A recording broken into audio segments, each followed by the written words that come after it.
আমি আমের আচার বানাবো, আমের মিষ্টি আচার বানাবো। এই যে আম নিয়ে নিয়েছি, এই যে দেখবেন গুড় নিয়ে নিয়েছি, এখানে আছে মৌরি, গোটা জিরা, শুকনা লঙ্কা, এখানে আছে গোটা ধইনা, কালো সর্ষা, হলুদ সর্ষা, আর এখানে আছে লবণ। এই যে আমি দেখেন ছোট ছোট করে টুকরা করে কেটে নিয়েছি আমগুলো। এটার মধ্যে আমি এখন দিয়ে দিব এই যে লবণ, দিয়ে দিব হলুদ, দিয়ে ভালো করে মেখে আমি রোদে শুকিয়ে নেব।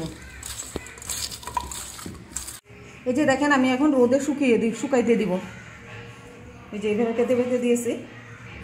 এই যে দেখেন আমগুলো আমি রোদে দিয়েছি, রোদে দেওয়ার পরে এইরকম হয়েছে, বেশি শুকাবো না আমি আমগুলোকে।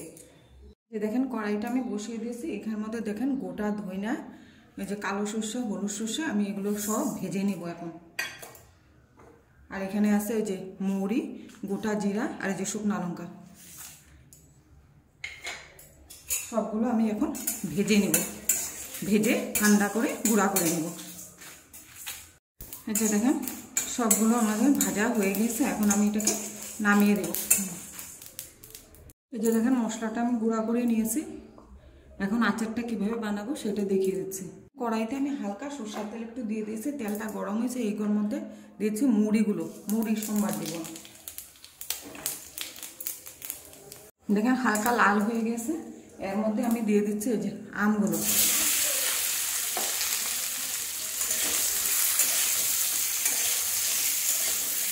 আমি আমগুলো হালকা করে একটু সাঁতলিয়ে নেব, তেলের সঙ্গে মিশিয়ে নেব আমি। এই যে দেখেন তেলের সঙ্গে আমি মিশিয়ে নিয়েছি। এখন আমি দিয়ে দিচ্ছি এই যে গুড়গুলো, স্টিমটা আমি কমিয়ে দিয়েছি, গুড়গুলা গলবে আমের সঙ্গে। এই যে দেখেন গুড়গুলো আমের সঙ্গে কি সুন্দর মিশে গিয়েছে। এর মধ্যে আমি এখন দিয়ে দিচ্ছি এই যে ভেজে রাখা মশলাগুলো,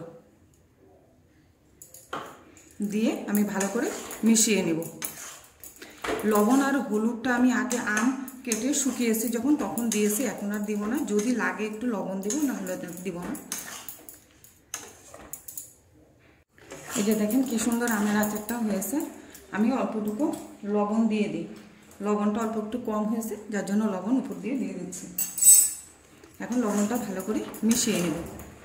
আমার এই আমের মিষ্টি ঝাল রেসিপিটা যদি ভালো লাগে তাহলে আপনারা লাইক করবেন, শেয়ার করবেন, সাবস্ক্রাইব করবেন। যে দেখেন জালটা আরেকটু সময় হবে, তারপরে আমি নামিয়ে দেব। আমের টক ঝাল মিষ্টি আচার আমাদের হয়ে গিয়েছে, আমি এখন এটাকে নামিয়ে দেব। এই আমের আচারটাকে আপনারা ঠান্ডা করে কাচের বোতলে ঢুকিয়ে অনেক মাসও আপনারা খেতে পারবেন।